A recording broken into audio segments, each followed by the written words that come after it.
இனிமே கண்ணை மூடிட்டு கடலை எண்ணெய் வாங்கலாம். ஏன்னா மந்த்ரா கடலை எண்ணெய் இதயத்தின் தயாரிப்பு. வறுக்க பொரிக்க ஏன் எல்லா சமையலுக்கும் மந்த்ரா தான். மந்த்ரா கடலை எண்ணெய், அபார ருசி, ஆரோக்கியமான உடல் நலம். மக்களாட்சி வருது. நல்லாட்சினா எடப்பாடியார் தான். வாக்களிப்பீர் இரட்டை இலையே. வணக்கம். செய்தி சுருக்கம். தமிழகம் முழுவதும் நாளை கருப்பு கொடி போராட்டம்.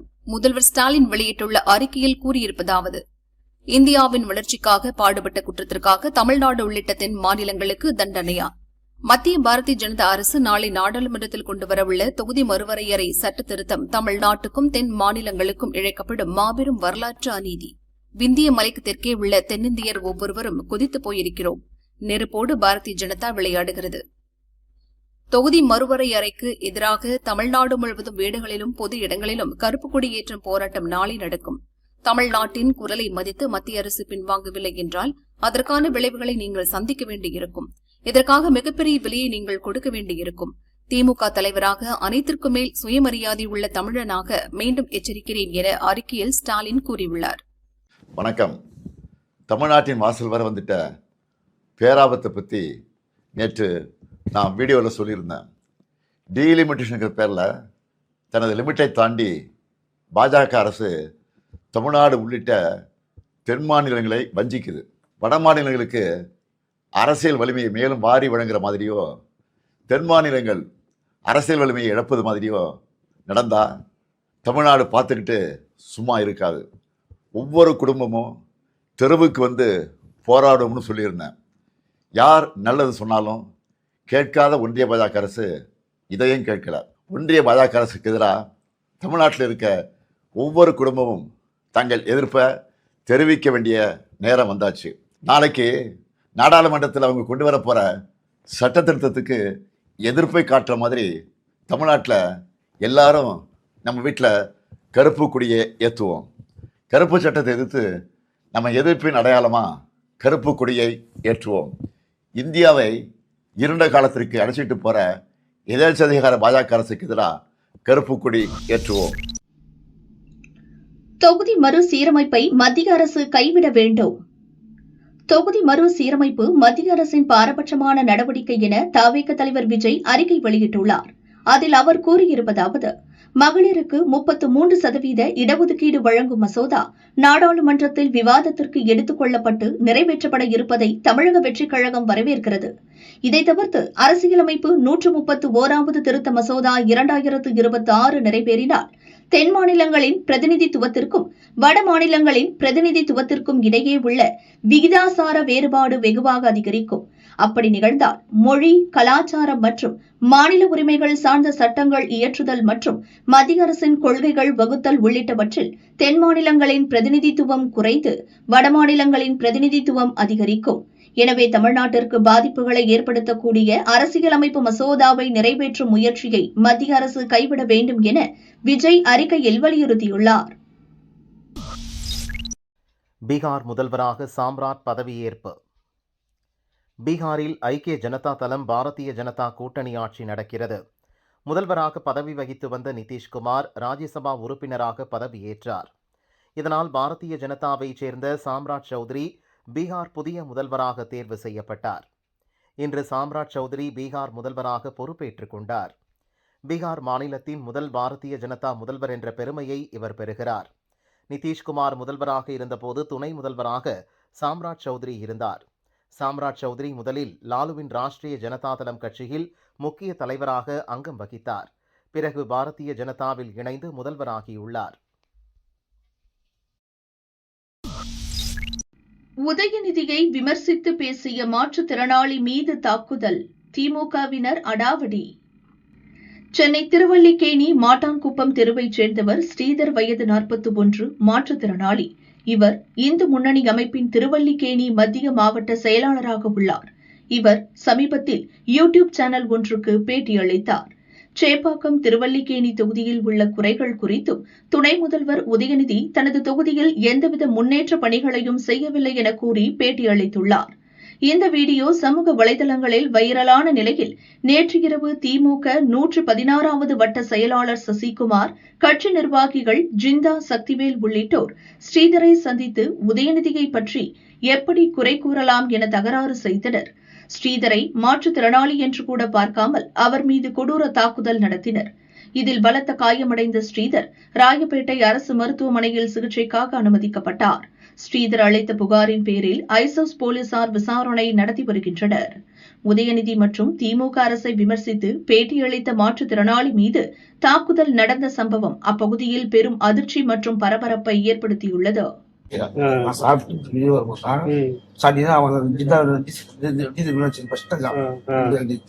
சம்பந்தமான கொண்டிருக்கேன் அந்த பேட்டி கொண்டாவது இல்லை.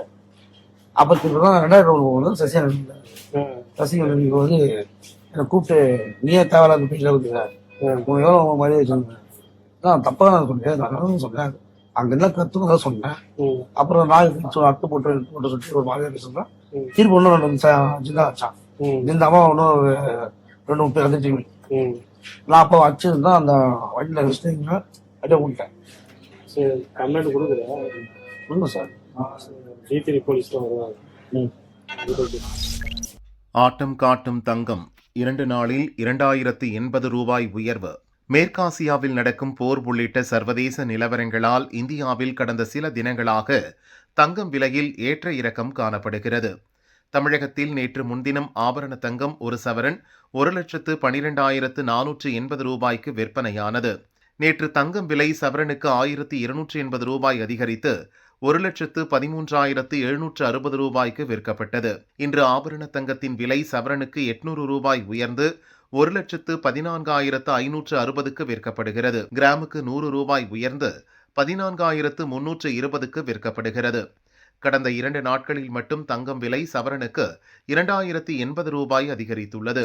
வெள்ளி விலை கிராமுக்கு 10 ரூபாய் உயர்ந்து 275 ரூபாய்க்கும், கிலோவுக்கு 10,000 ரூபாய் அதிகரித்து 2,75,000 ரூபாய்க்கு விற்பனை செய்யப்பட்டு வருகிறது.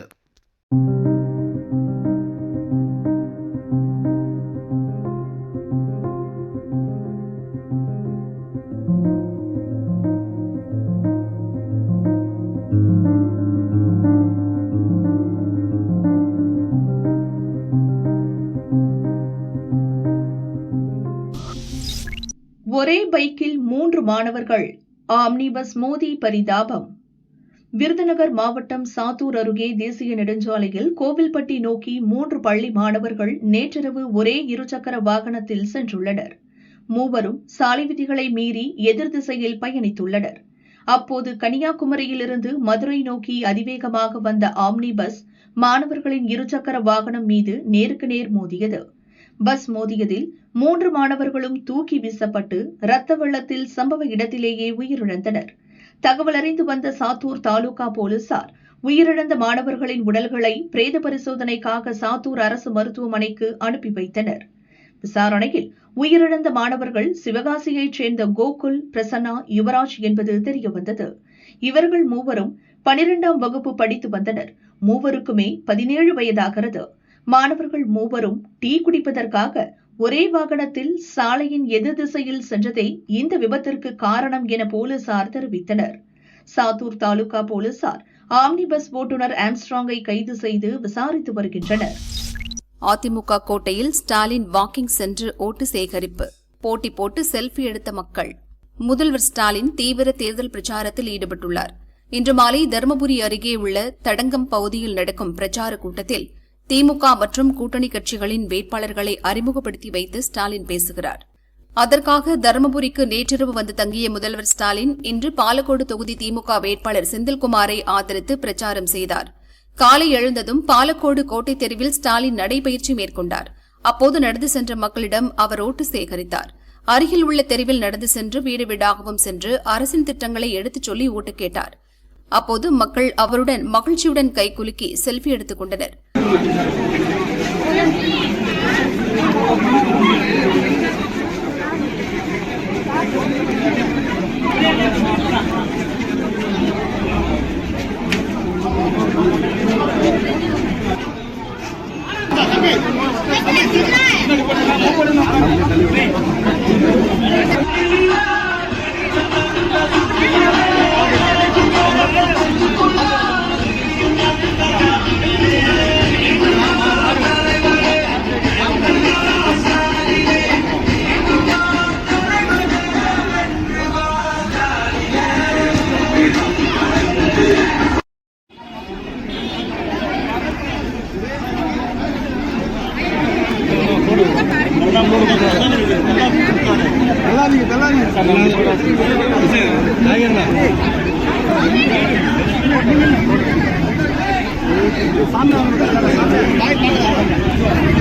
இதைத் தொடர்ந்து பாலக்கோடு பஸ் நிலையத்திற்கு சென்றார். பஸ் நிலையத்தில் நடந்து சென்று பஸ்ஸில் அமர்ந்திருந்த பயணிகளிடம் ஓட்டு கேட்டார். பஸ்ஸில் ஏறியும் ஓட்டு சேகரித்தார்.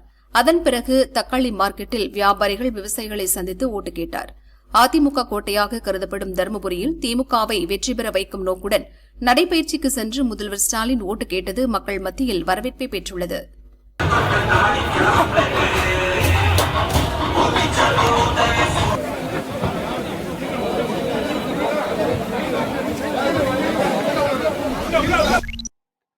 உதயநிதி தேர்தல் போட்டியே சிக்கல், விசாரணைக்கு வருகிறது புது வழக்கு. சென்னை சேப்பாக்கம் திருவல்லிக்கேணி தொகுதியைச் சேர்ந்த குமாரவேல் என்பவர் ஹைகோர்ட்டில் மனு தாக்கல் செய்துள்ளார். அதில் அவர் கூறியிருப்பதாவது: சேப்பாக்கம் திருவல்லிக்கேணி தொகுதியில் போட்டியிடும் உதயநிதியின் வேட்பு மனுவில் உள்ள சொத்து விவரங்களில் முரண்பாடுகள் உள்ளன.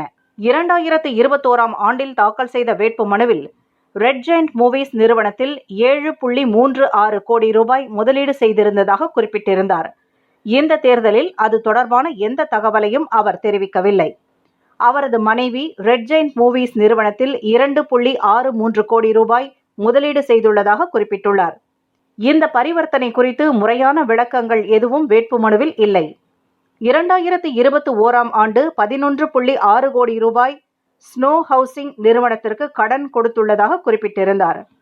தற்போதைய வேட்புமனுவில் 10 கோடி ரூபாய் என்று குறிப்பிட்டுள்ளார். மீதமுள்ள 1.6 கோடி பணம் திருப்பி செலுத்தப்பட்டதா என்ற விவரங்கள் இல்லை. 2020ஆம் ஆண்டுக்கு முன் 2.02 கோடி ரூபாய் வருமானம் இருந்ததாக உதயநிதி கூறியிருந்தார். தற்போது 10.98 கோடி ரூபாய் வருமானம் உள்ளதாக கூறியுள்ளார். இதில் வருமானம் மற்றும் சொத்து அதிகரித்தது குறித்து உரிய விளக்கங்கள் இல்லை. சொத்து குறித்து தவறான மற்றும் முழுமையற்ற தகவல்களை வேட்பாளர்கள் தெரிவிப்பது மக்கள் பிரதிநிதித்துவ சட்டத்திற்கு விரோதமானது. எனவே இந்த முரண்பாடுகள் குறித்து விசாரணை நடத்த வருமான வரித்துறை, பெருநிறுவன விவகாரங்கள் துறை அமைச்சகத்துக்கு உத்தரவிட வேண்டும் என குமாரவேல் தனது மனுவில் கூறியுள்ளார். இந்த மனு ஹைகோர்ட் தலைமை நீதிபதி தர்மாதிகாரி நீதிபதி அருள்முருகன் அடங்கிய அமர்வு முன் விசாரணைக்கு வருகிறது.